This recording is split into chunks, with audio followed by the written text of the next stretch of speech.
Spent the morning today at the Starbucks doing my books for December, expenses, income. And a friend of mine called me, the guy who works for Landstar, and with a very old 3-axle truck, and he pulls a step deck trailer. And he says his gross for the year is 190,000 US dollars. And I look at my annual income, and it's 168,000 Canadian. And I have a lowboy trailer, and I'm like, what are you doing over there? Why are you? And now he wants to buy a extendable 35-ton double drop for like 105,000 Canadian, like more money than my 55-ton.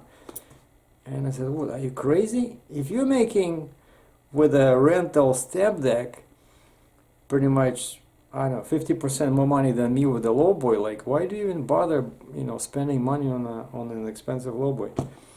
And he says, maybe I made a mistake here. So it turns out he's fairly certain that that was gross, not to him but to Landstar, and then he gets his 73%, right? And I only started as independent in October, but I did see right away a spike in my income in October. But December was very bad because I made a mistake with that load in Virginia, right? I went too far to Texas, and then on the way back, as you know, if you saw that aircraft carrier, I could not do it, so I lost a lot of money. And then the truck sold, so I made like, I don't know, 8,000 bucks Canadian in December, and which brings me to my second point over here on this little pad. I wrote down step deck versus double drop versus lowboy. Well, I think, with a lowboy or double drop, you're supposed to make more money with a step deck. So I don't think that math checks out, and that's what I told the guy. But somebody asked me about extendable trailers. I have no experience with extendable trailers. I'm afraid myself, it's already demanding as it is, and then when the wheels of the trailer are 2 miles away and you fully extend it, I just don't feel comfortable, But the rates can be bigger, but again, you got to take into account the escorts, the fees, all these extra permit fees. So I don't know, I don't like them. And then I saw quite a few times all these trailers, if you don't take care of them, they start rusting inside, and they kind of like freeze, the steel inside. And believe it or not, 2 times for sure, like I'm not lying, 2 times I saw a guy deliver a load, and then he spends 2 hours trying to back that part of the frame inside, to make the trailer shorter, and he has to go and ask guys for help with a forklift, and it's just sometimes it's just ridiculous, when it's fully opened and it's kind of like seized in that position. It's extremely difficult to put it back in, especially when there's nothing on your trailer, so I really don't like these lowboy extendable trailers. But I do know, actually I was looking at those ones, there's a flatbed extendable. I think there's a market for those, because sometimes, I see them all the time. I know the rates are pretty good.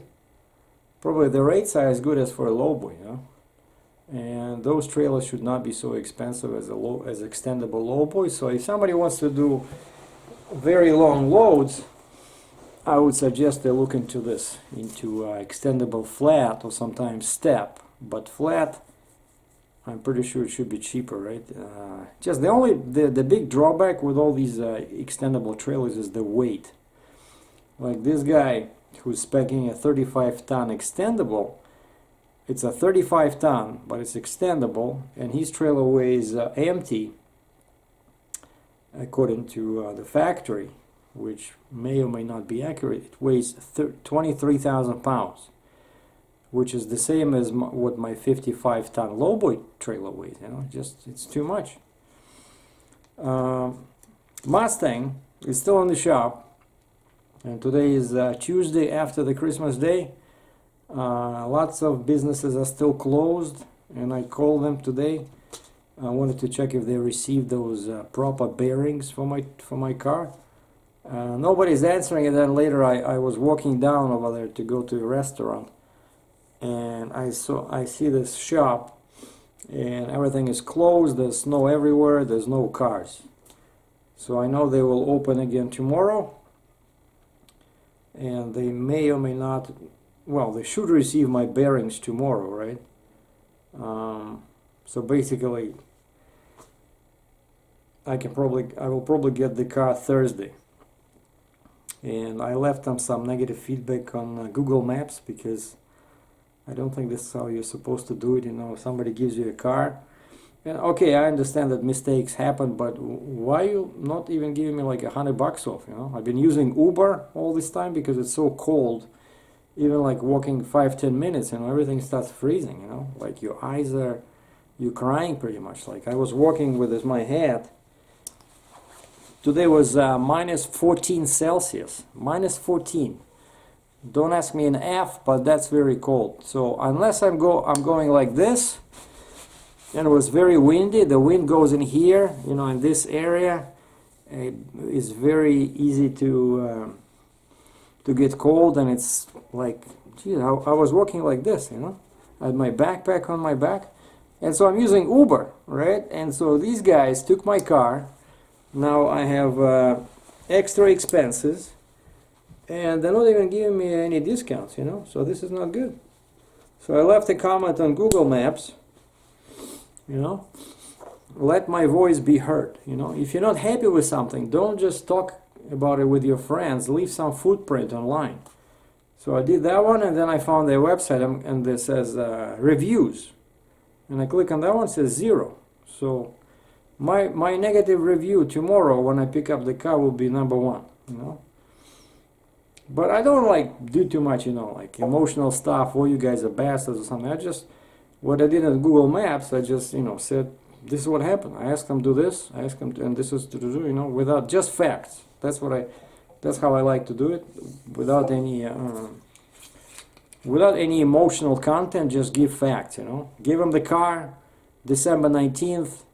Wrong parts ordered, car stayed in the shop for 7 days over Christmas.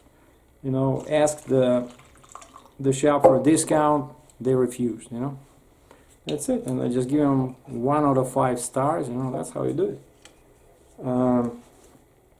But I'm basically waiting for the car to get ready, and then I'm gonna get out of here. Just more about it in a second. Warranty. Ever since I came back from the Kenworth before Christmas, I've been thinking about this, that for some reason we never talked with the salesperson about the warranty, you know. And when I was dealing with that guy Jim, the new corporate star at International Trucks, who was a salesman at the time at Kenworth Trucks, we agreed that the standard warranty is never an option. Like from day one, the first spec had 300,000 miles for 5 years. And if you remember, in my Mac, in the previous truck, I only did just less than 200,000 miles in 3 years, right? And because we just don't do as many miles as like drive-in guys, right? And so we started with that. But then I figure, what if I keep the car, you know, longer than 3 years? You know, like it's an truck. If it's an expensive truck. So later we changed to 500 miles, 5 years. You know, like a standard warranty. It was like over $10,000. It's expensive, but you need it. And then I gave that. But for some reason on the spec, they never put this in the warranty section where it says warranty. Even on that Kenworth, it said basic 12 months warranty. You know. And so I wasn't sure, and so I gave that spec to this new guy, right? And I said, just switch everything to 2880, and he did. And I was just having, you know, some reservations about, like, I already gave him the money, everything, right? But I know it's not cancelable, you know, even on my a receipt for $5,000 Canadian. I gave him. It says all sales final. So like I bought the truck, but on the bill of sale there's a little spot in there that says warranty, extended warranty, and on my bill of sale that field is blank, you know. And I sent an email today, but again, like I said, many businesses are still closed, so I got no response to my email. So he'll probably be in the office tomorrow. So if the warranty is not included, you know, I'll definitely include it, you know, because it's not going to affect just $10,000. It's not going to affect the payments that much, you know, monthly payments, because they can always. I ask them to look at the more buyout in the back, you know, make like instead of $1, make 10% or 5%, whatever in the back, you know, after 60 months. So that's one thing I'm going to look into tomorrow. And other thing is that I really wanted my brother to come over for a visit, right? Because winter is not a very good time for work, like, or his retail store sales. And so I said, hey, you know, I'll pay for your ticket. And the ticket to Canada was only like, a return ticket was like $500, you know, for some reason. Where I flew, it was like $1,500, so now it's very cheap. And I said, you know, let's do, you know, get a Canadian visa, and then maybe we'll get one to US here. And then some people on my comments started saying that he probably is best to get it in Russia, both visas, US and Canada. And so, you know, they have all these little agencies over there. Like, most people don't go to the embassy to get a visa because you have to stand there in line, you know. So instead they go to all these little посредники, you know, brokers, middlemen, right? It's like travel agency, whatever, and they help you for a fee to get a visa. And so he called some of those, and they all told him that he should get a US visa right from there, from Moscow. And they also told him that US Embassy right now is not accepting any applications from Russians for a visa to US, you know. There's some kind of tension, and what I wrote here to remember, to you know, remind me what I wanted to talk about is politics-brother. And it's like amazing, you know, normally, like, I don't pay too much attention to politics, you know. I like Russia. Sometimes people ask me, hey, what's going on over there? I have no idea. I'm not Russian. Well, I am a Russian citizen, but I'm a resident of Canada. I have a passport for Canada. This is my country. This is what I consider my, you know, my home. So I don't follow the news. I don't read the newspapers, you know. I only talk to my brother, my mom. But I've been aware that there was some kind of a tension between US and Russia, you know, because of all that, you know, election scandal, right? I don't know if they still figured it out or not. But anyway, so the direct result of that is that now my brother cannot come to US. You know, he says, well, how can you come if you cannot get a visa? And he says those middlemen over there told him that the chance of him getting a US visa over here at the border with Canada to US is pretty much zero, you know. And I asked him about Canada. I said, so can you at least get a visa to Canada? He says, well, yeah, it's possible, but he says lots of people also get denied, you know. And I said, wait a second, the brother is inviting you, but anyway, so Canada is over there, is kind of following the US, you know, footsteps, and so not a very good time. And so we started planning some kind of a trip to, I don't know, somewhere to a third, you know, besides Russia and Canada, somewhere like, I don't know, South America, Bahamas, Costa Rica, you know, stuff like that. And we were thinking about this, and now it's much more money, and now it's not 500 for him, now I have to fly too, you know. And, you know, I still have 2 months to live till my truck arrives here, right? And we just decided to postpone it, and instead, like, he's a photographer, right? He's very good at it, and he tries to do, you know, weddings, but now he says mostly recently he's been doing videos, you know, kind of like corporate videos for, they don't pay him, like, they pay him maybe, I don't know, $50 there, and he spends half a day making a video. Like, the market is crazy over there. People are afraid to ask for a good fee, you know. But he was doing video work for businesses. And that's what I told him. I said, try to do that. Forget weddings. Don't work with individual people. Try to get businesses as your customers. They always have more money, and that's what he's been trying to do that.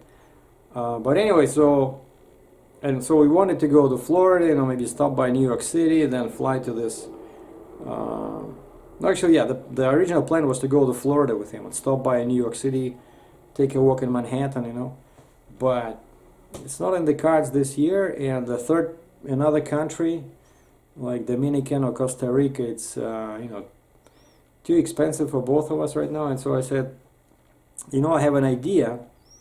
I said, in the summer, if you can get away from your retail business, let's get into my car, and we'll spend a couple of days in Niagara Falls on here on the Canadian side. I'll pick you up at the airport. We'll go to the hotel in Niagara Falls, and then we'll drive in my Mustang in the summer all across Canada, like Ontario, Northern Ontario, Manitoba, Saskatchewan, Alberta, British Columbia. And I said, we'll go to British Columbia, to like that island of Victoria, and it's so beautiful in there, ocean and the mountains. You can watch whales. It's amazing. And over here in Northern Ontario, it's like Siberia in Russia. It's all mountains and amazing views over there at the lake, where you can see from the top near Thunder Bay. In summer, it's amazing, especially with the camera. And so he's saying, yeah, let's do that. So that's what we are planning. And speaking about photography, so I did get some good discounts. So now I get back into this is D500. Most of you guys that into tracking don't care about this. And I also got this cheap Sigma lens. It's 150 to 600 zoom. So this is for wildlife and for landscapes. Okay. But what can be of interest to the trucking public is that I also ordered a wide-angle zoom lens to use with this camera, and I plan to use that one for, when I do a video about my load or about when the truck arrives. I'm just going to do that, use that wide zoom to take pictures of the truck, of the load, because quite often I need a good photo to put on that little icon, of the video that you see when you browse through the videos. And when you have a wide angle zoom, it's much better than just a cell phone. You can get creative with some nice angles, and I hope to incorporate more pictures of the truck with the load into videos when the truck is here. And of course, when the truck is here, we're gonna do kind of like what I did with the Mac. Like first walk around, I'll show you inside, and then we'll go for a ride. And I hope that my 18-speed shifting skills will not be as bad as with the Mac on the day one. But I still remember how I struggled with that transmission. And that reminds me that I complained about that 18-speed, how it acted with a 13-liter engine, to this guy who drives a Pete 389 with 18-speed, and he told me that it's probably because of the small engine. Like you lose torque pretty quickly when you accelerate, and he likes his 18-speed on his big engine. And so I hope that because the Kenworth will have much more power and much more torque, I think the 18 will work nice. It's just manual, right? So very simple. I've been dealing with them like 13-speed on the International for 7 years, then 18-speed for 3 years with the Mac. So we should be okay. Anyway, so that's the quick update. So as soon as the Mustang is ready, I'm heading south now by myself. I'm probably not gonna stop in New York. I'll just head over down to Florida, because I'm tired. There's so much snow in here. It's so cold. I want to go somewhere where I can walk in you know, like in a t-shirt and shorts. You know, that's the plan for January, and then middle of February I want to be here waiting for the truck. And I still had an idea. Maybe I'm gonna ask when my salesman shows up tomorrow.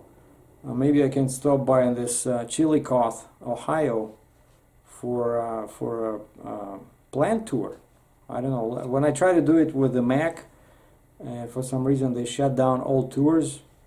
And I know normally they don't allow filming, but you know, at least I can just want to see for myself how they build it.